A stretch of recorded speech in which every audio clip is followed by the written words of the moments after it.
breaking the wall of microscopy, qualified in the Wrocław lab. Mateusz Szatkowski, Wrocław University of Science and Technology, Poland. Let me begin with image creation process.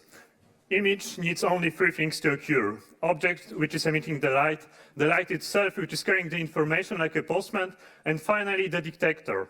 The most natural detector is, of course, our eye, but we can easily substitute with more advanced systems such as microscope and telescopes.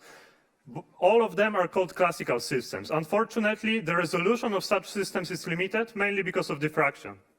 The smallest size of the object one can observe with classical systems is around 200 nanometers. But fortunately, there is a solution. We have to build non-classical systems, but now we need a theory that should be applied to transform results that will be understandable for our eye.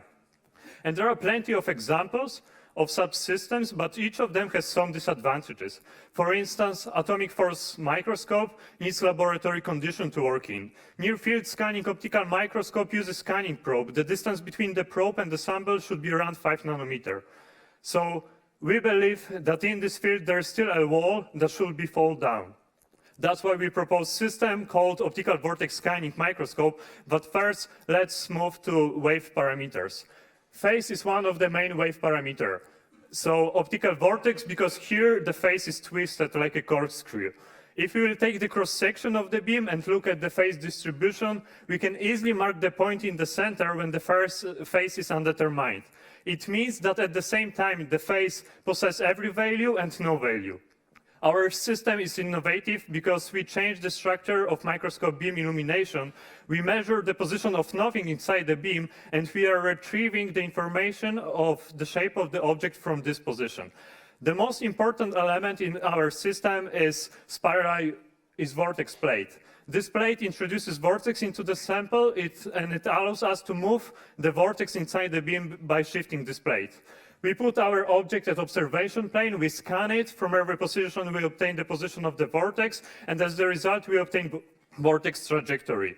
Here are presented two trajectories for two measurements, one with and another one without the groove. As you can see, our system is sensitive to object structure. It feels the groove. The vortex goes to the left when it passes through groove. So we believe that our system will help to break the wall of microscopy, and I'm waiting for questions. Questions? Yes, in the front.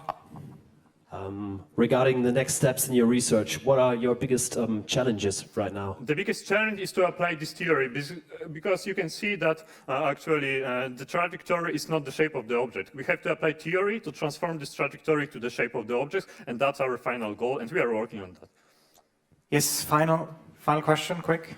What is the resolution? Okay, right now we have 40 nanometers resolution, but the system is promising and we could achieve even more. Thank you very much. Thank you.